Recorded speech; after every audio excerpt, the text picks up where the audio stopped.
stultification, denial, sedation, intoxication, ideological delusion. Now, normally, I think a rap like this tends to, if you have to pigeonhole it, to come down on the side of pessimism. But I am not pessimistic. I see everything as though it were integrated and connected, and there is an unfolding and a plottedness about our situation.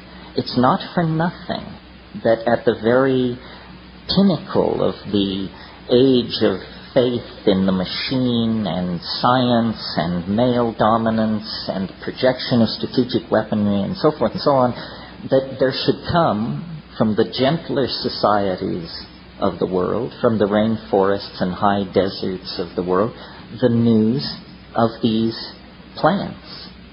You know, the Western mind, the cataloging mind, the Cartesian mind, in its frenzy to locate, list, isolate, and define everything, carried these plants and substances over the past 150 years into the confines of our society, and they are much like Trojan horses, left there by the bedraggled, beat-down, disenfranchised, third-world shamanic people, to be found by the white-coated priests and priestesses of science, and to be brought back into the laboratory to be picked apart for their efficacy in treating addiction or overcoming neurotic behavior or something like that. But of course, the neurotic behavior that they impact upon is neurotic behavior so wide, so deep, so revered that it is in fact cultural values themselves. You see, what is happening, I think, is it's really bigger than psychedelics. It's bigger than human evolution. We are not making the waves in this ocean. We are corks riding the waves of the ocean. But we are privileged by perhaps chance alone to occupy a unique moment in the history of the universe. A moment when the universe goes through some kind of self-transforming, evolutionary, inflationary expansion. That's what's happening. I mean, it's been happening for a long time. It depends on where you pull back to get your perspective. One could say, looking at the universe in general, that this planet has been favored from the very beginning. That by 1 billion years ago, the discerning could tell that this was a planet going places. But certainly, by 500 million years ago, it was clear that this was a planet going places. One complex animal life form gave way to another. Catastrophes, yes, but never catastrophes so total that the enterprise was wiped out. We know that 65 million years ago, a catastrophe, an asteroid, a planetesimal impact occurred on this planet. Nothing larger than a chicken walked away from that on this planet. A bad day, you say. But were it not for that bad day, we would still be the egg-eating shrews at the edge of the reptilian garden party. These marvelous flowering plants chock full of psychedelic alkaloids, none of them would have existed. The flowering plants and the higher mammals all arose in the wake of this planet-scouring catastrophe. So, you see, there is built-in to the larger systems of nature an enormous, what my mentor Eric Jantsch used to call metastability. They are metastable. They are not easily deflected. An event as large as a planetesimal impact basically only resets the evolutionary clock by a few million years, and then in almost overleaping itself to make up for lost time, out of all of that catastrophe come primates.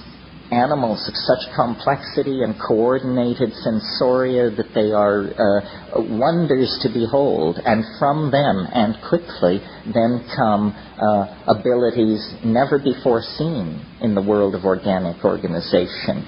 Freely commandable languages, spoken languages, symbolic activity for the first time. Well, at that point, even the academics believe human language is less than 40,000 years old. That means it's as artificial as the dirigible or the hypodermic needle. It's an invention of some sort within the confines of human history, or at the beginning of human history. Recall, in South Africa, we have fire pits and stone tools 2 million years old. Those are not Homo sapien tools, but they're the tools of Homo habilis, the preceding ancestor in the human line. My point is, we are caught up in a process of unfolding complexification that has now lodged in our species. We are its source at this point. At one point, its source was the geology of the planet. At a later point, closer to us in time, its source was all biological diversity. But as the novelty has increased, the domain of its expression has narrowed, and it is now confined largely to the human species. Oh yes, the rest of nature continues the slow unfolding of continental drift and gene mutation and transfer and so forth. But these things have now receded into the background as the human adventure takes center stage. So it's almost as though, in fact, this is what I believe, that we are not pushed from behind by the causal unfolding of historical necessity, but that we are in the grip of an attractor of some sort, which lies ahead of us in time. And so we are not, as it were, following what the statisticians call a random walk across the temporal landscape. In fact, the temporal landscape is a canyon with incredibly steep walls, and we are only free to move within very narrow confines as the grip, almost the morphogenetic intensity of the attractor at the end of time increases its penetration and its hold over our imaginations, our city plans, our technologies, our religious ontologies, our medical strategies, so forth and so on. Something is revealing itself to us, through us. And as we get closer, the chatter of noise and static being given off of this thing increases exponentially because, McLuhan said once, he said, we move into the future like a person driving who uses only the rear view mirror. That's how we understand the future, by driving in the rear view mirror. All of our models of what lies ahead are based on inverted models of the past. And the one thing you can be certain of is that won't do it. Because we can see a person standing in 1900 using that method would have been wrong about the late 1990s. A person standing in 1600 using that method would have been wrong about the late 1900s, and so forth and so on. You cannot extrapolate from the future from the past into the future, because the real nature of the future is its ding en sich, the thing in itself, and that's what it's trying to reveal. And so the whisperings that reach the ears of the channelers, the visions that come through the hands of painters, sculptors, choreographers, musicians, all of the felt presence of the invisible world is now incredibly pregnant with this message of transformation. And the challenge for each of us is to streamline our language sufficiently that we may mirror this thing